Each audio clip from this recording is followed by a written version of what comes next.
اچھا کیا ہو اگر کسی عام سی بیماری کا علاج کسی جدید لیبارٹری میں نہیں بلکہ ایک قدیم صحیفے میں چھپا ہو؟ آج ہم ایک ایسے ہی نبوی نسخے کی گہرائی میں اتر رہے ہیں جس نے صدیوں سے لوگوں کو حیران کیا ہوا ہے۔ ایک ایسا نسخہ جو شہد کو صرف ایک میٹھی چیز نہیں بلکہ ایک بہت طاقتور دوا کے طور پر پیش کرتا ہے۔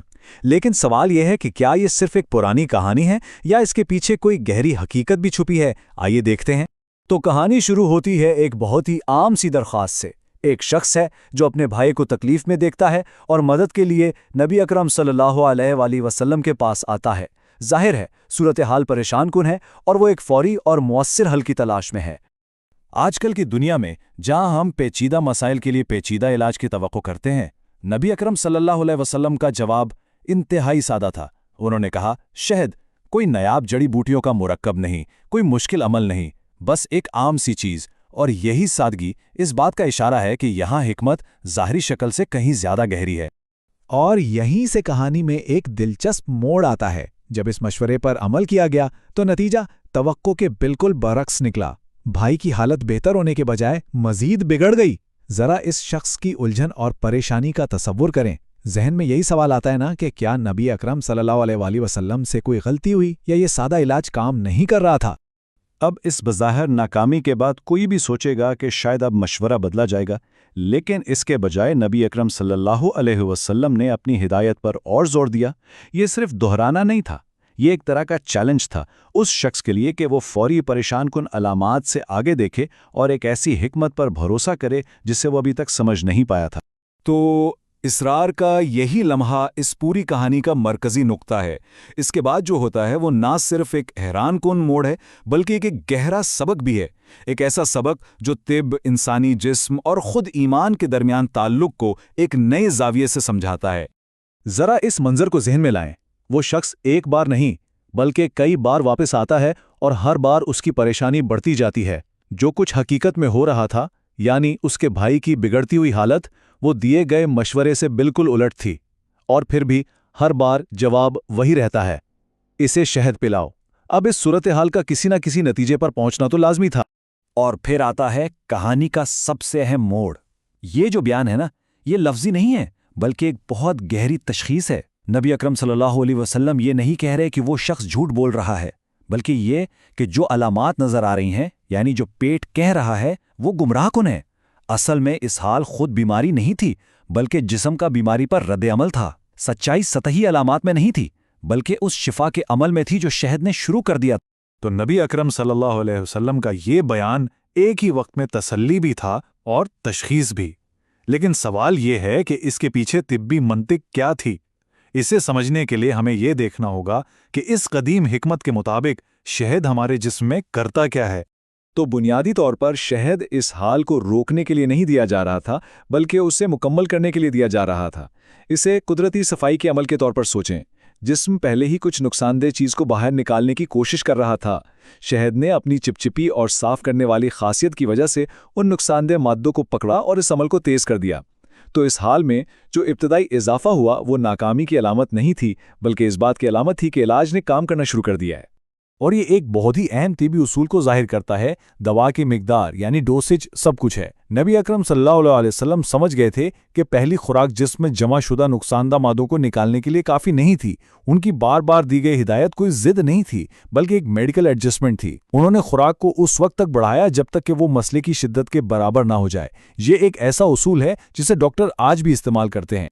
اور بات صرف ہاضمے تک ہی نہیں ہے، شہد کو ایک طرح کے پورے جسم کے کلینزر کے طور پر بیان کیا گیا ہے۔ جگر کی صفائی سے لے کر بلغم کو پگھلا کر کھانسی دور کرنے تک، سمجھیں کہ ایک ہی جار میں پوری فارمیسی ہے۔ اور سب سے قابل ذکر بات یہ ہے کہ اسے زہر کے اثرات کا مقابلہ کرنے کے لیے بھی استعمال کیا جاتا تھا، جو اس کی طاقتور ڈیٹاکس خصوصیات کو ظاہر کرتا ہے۔ شہد کی خوبیاں صرف اندرونی استعمال تک ہی محدود نہیں ہیں۔ قدیم ثقافتیں اس کے کاسمیٹک فوائد کو بھی جانتی تھیں۔ یہ بالوں کو نرم کرتا تھا اور یہاں تک کہ بنائی کو مضبوط کرنے کے لیے سرمے کے طور پر بھی استعمال ہوتا تھا۔ اس کی اینٹی بیکٹیریل خصوصیات کی وجہ سے یہ ایک قدیم ٹوتھ پیسٹ بھی تھا جو دانتوں کو سفید اور محفوظ رکھتا تھا۔ واقعی ایک آل راؤنڈر علاج۔ اب اس کی طبی اور کاسمیٹک خصوصیات کے علاوہ شہد میں ایک اور تقریباً جادوئی خاصیت تھی جس نے اسے قدیم دنیا میں بہت اہم بنا دیا تھا، اور وہ تھی چیزوں کو محفوظ رکھنے کی اس کی ناقابل یقینی صلاحیت۔ 3 مہینے، ذرا سوچیں، ایک ایسی دنیا میں جہاں ریفریجریٹر نہیں ہوتے تھے، یہ مدت حیران کن ہے۔ تازہ گوشت کو اتنے لمبے عرصے تک محفوظ رکھنے کی صلاحیت صرف سہولت نہیں تھی، بلکہ یہ زندگی اور موت کا معاملہ تھا۔ اسی غیر معمولی حفاظتی طاقت نے شہد کو قدیم دنیا کی سب سے قیمتی اشیاء میں سے ایک بنا دیا تھا۔ تو اس سے پہلے کہ ریفائنڈ شوگر دنیا پر چھا جائے، شہد ہی بادشاہ تھا۔ یہ صرف ایک لگژری آئٹم نہیں تھا، بلکہ ایک بنیادی ضرورت تھی۔ یہ مٹھاس کا بنیادی ذریعہ تھا، ایک ہر جگہ موجود دوا، اور جیسا کہ ہم نے دیکھا، فطرت کا سب سے اہم پریزرویٹو۔ قدیم معاشرے میں اس کے کردار کو جتنا سمجھا جائے کم ہے۔ شہد کی یہ تمام حیرت انگیز خصوصیات ایک بڑی تصویر کا حصہ ہیں۔ دیکھیں، طب نبوی صرف علاج کی ایک فہرست نہیں ہے، یہ ایک پورا فلسفہ ہے جو جسم، دماغ اور ایمان کو ایک دوسرے سے جڑا ہوا دیکھتا ہے۔ یہاں ہمیں علاج کے 2 طریقوں میں ایک بنیادی فرق نظر آتا ہے۔ عام طب، جو مشاہدے اور تجربے پر مبنی ہے، جسم کو ایک مشین کی طرح سمجھتی ہے۔ یہ مؤثر ہے، چاہے کوئی اس پر یقین کرے یا نہ کرے۔ دوسری طرف طب نبوی یہ بتاتی ہے کہ شفا اس سے کہیں زیادہ گہری چیز ہے۔ یہ وحی الہی پر مبنی ہے اور اس کے لیے ایمان کی ضرورت ہوتی ہے۔ یہاں روح کی حالت کو جسم کی حالت سے الگ نہیں سمجھا جاتا۔ اور یہی بات ہمیں طب نبوی کے فلسفے کے مرکز تک لے آتی ہے، ایک ایسا تصور جو شفا کی 2 بظاہر الگ الگ شکلوں کو ایک واحد طاقتور نظریے میں جوڑ دیتا ہے۔ یہ بہت ہی طاقتور بیان ہے۔ یہ اس بات کی طرف اشارہ کرتا ہے کہ اگر صرف جسم کا علاج کیا جائے تو حقیقی صحت نامکمل رہتی ہے۔ یہ ایک مکمل فلسفہ پیش کرتا ہے جہاں جسمانی صحت، جس کی نمائندگی شہد کرتا ہے، اور روحانی صحت، جس کی نمائندگی قرآن کرتا ہے، ایک دوسرے سے جڑے ہوئے ہیں۔ یہ خیال اپنی ترتیب میں بہت خوبصورت ہے۔ شہد کو زمین کی دوا سمجھا جاتا ہے جو جسمانی بیماریوں کا علاج کرتی ہے، اور قرآن کو آسمان کی دوا سمجھا جاتا ہے جو روح کی بیماریوں کو شفا دیتی ہے۔ اس فلسفے کے مطابق حقیقی فلاح و بہبود کے لیے دونوں پہلوؤں کا خیال رکھنا ضروری ہے، جسمانی اور روحانی دونوں میں ایک ہم آہنگی ہونی چاہیے۔ اور یہ ہمیں ایک چیلنجنگ آخری سوچ کی طرف لاتا ہے۔ اگر کسی علاج کو الہامی اور کامل سمجھا جائے تو پھر اس کے ناکام ہونے کا کیا مطلب ہے؟